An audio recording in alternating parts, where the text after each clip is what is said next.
क्या राहुल गांधी को Nobel peace prize मिलेगा?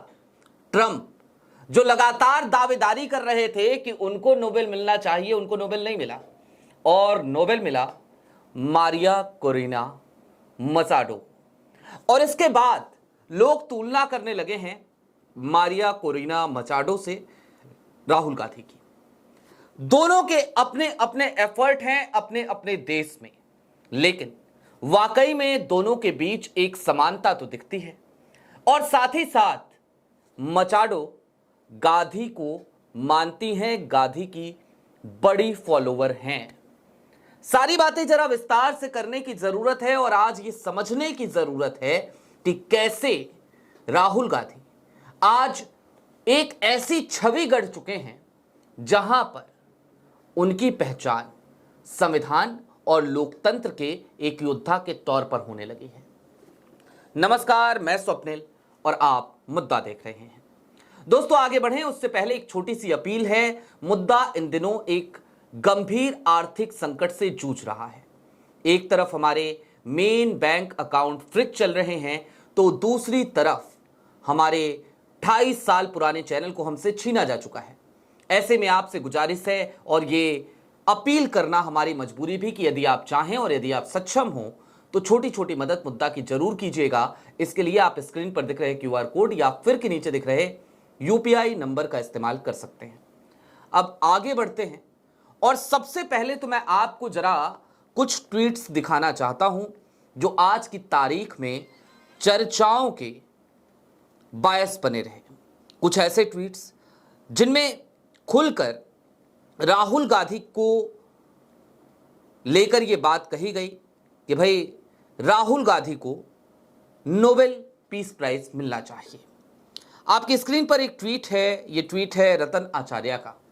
रतन लिखते हैं, राहुल गांधी जी और मारिया कोरिना मचाडो दोनों विपक्ष के नेता हैं। दोनों अपने अपने देश में जनता के लिए लोकतांत्रिक अधिकारों को बढ़ावा देने के लिए मजबूती से खड़े हैं। मारिया कोरिना मचाडो को आज नॉर्वे की नोबेल समिति ने शांति का नोबेल पुरस्कार दिया। राहुल भैया को शांति का नोबेल मिल सकता है, समय आएगा और एक दिन राहुल गांधी को शांति का नोबेल मिलेगा। ये रतन आचार्य हैं। इसके साथ ही साथ आपकी स्क्रीन पर एक ट्वीट और है। ये ट्वीट है कांग्रेस के जाने माने प्रवक्ता सुरेंद्र राजपूत का। उन्होंने नोबेल पीस प्राइज राहुल को मिले ये तो नहीं कहा, लेकिन उन्होंने तुलना जरूर करी, समानता जरूर बताई।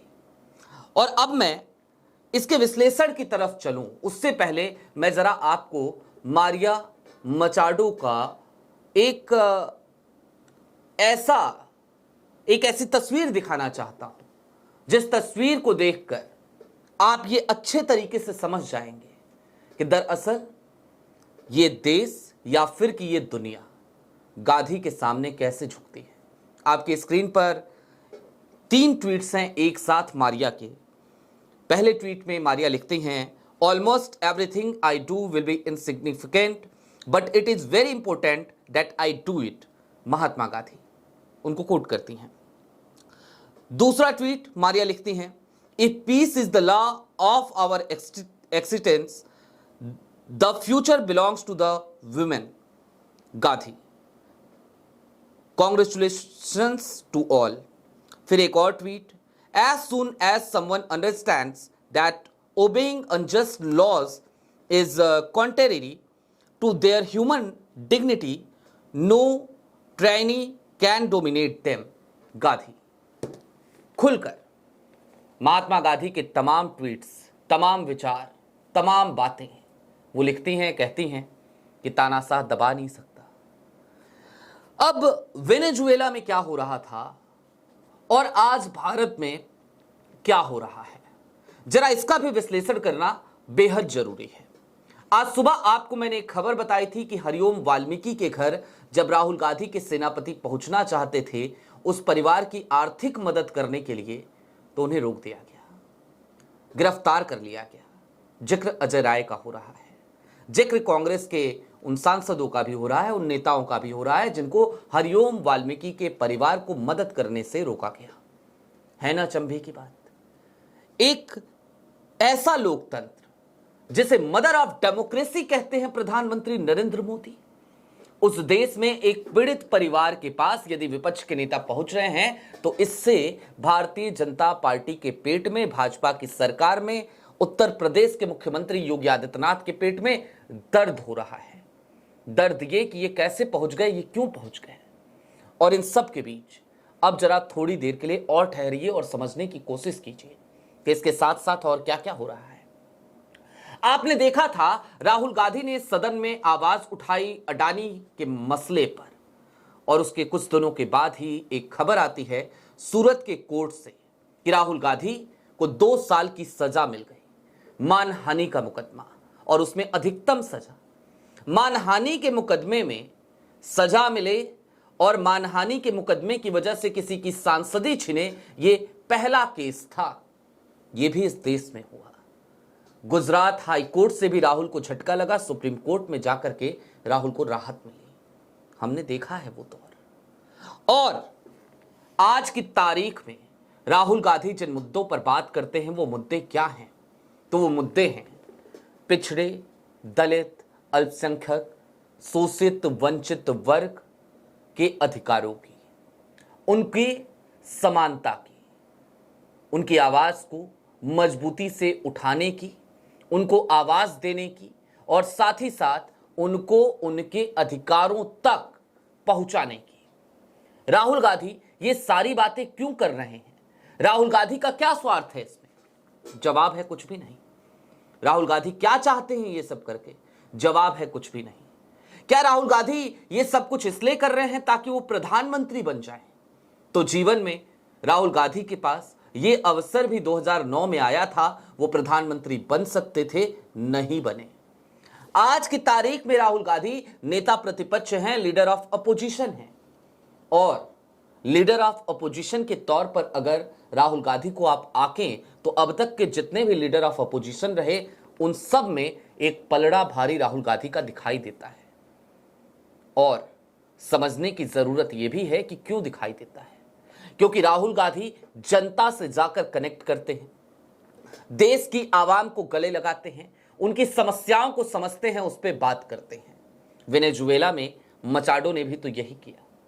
सामने एक अहंकार था, एक तानाशाही रवैये वाली शक्ति थी, और उसके खिलाफ मचाडो ने आवाज उठाई। नतीजा ये कि मचाडो को सफलता मिलती है। आज की तारीख में मचाडो नेता प्रतिपक्ष हैं वेनेजुएला में, और आज की तारीख में राहुल गांधी नेता प्रतिपक्ष हैं दुनिया के सबसे बड़े लोकतंत्र कहे जाने वाले भारत के। तो निश्चित तौर पर तुलनात्मक दृष्टिकोण से देखा जाए तो मचाडो और राहुल गांधी दोनों ही एक ही रास्ते पर चल निकले हैं। मचाडो को सफलता मिल चुकी है। मचाडो के लिए हालांकि अभी और भी मंजिलें हैं, लेकिन फिर भी एक आंशिक सफलता तो है। राहुल गांधी के हिस्से में अभी वो सफलता नहीं है। राहुल गांधी फिलवक्त जो लड़ाई लड़ रहे हैं उसे अंजाम तक पहुंचाना बाकी है। और हर दिन राहुल गांधी जिस तरीके के युद्ध में खुद को झोंक चुके हैं, उन्हें नई मुसीबतों, नई मुश्किलों का सामना करना पड़ता है। हर दिन नए कोर्ट केसेस में राहुल गांधी को खींच लिया जाता है। इन सब के बावजूद राहुल हैं, लड़ रहे हैं। आज की तारीख में आपको यह जरूर लग सकता है कि मैंने जैसे राहुल नामा पढ़ दिया हो, लेकिन मैं फिर आज आपको एक बात याद दिला देना चाहता हूं। राहुल गांधी इस देश के नेता प्रतिपक्ष हैं और मैं इस देश का परमानेंट अपोजिशन पार्टी। जिस दिन राहुल गांधी सत्ता में आ जाएंगे, या फिर कि राहुल की जहां जहां सरकारें हैं, कांग्रेस की जहां जहां सरकारें हैं, उनकी तारीफ आपने मुझसे कभी नहीं सुनी होगी, क्योंकि ये मुद्दा है और यहां सवाल अथॉरिटी से होता है। बहरहाल अभी के लिए दीजिए इजाजत। ऐसे ही तमाम अपडेट्स, तमाम डेवलपमेंट्स के लिए जुड़े रहिए मुद्दा के साथ। चलते चलते फिर वही अपील, चैनल पे नए हो तो सब्सक्राइब करते हुए जाइएगा, सक्षम हो तो छोटी छोटी मदद मुद्दा की जरूर कीजिएगा। बहुत शुक्रिया।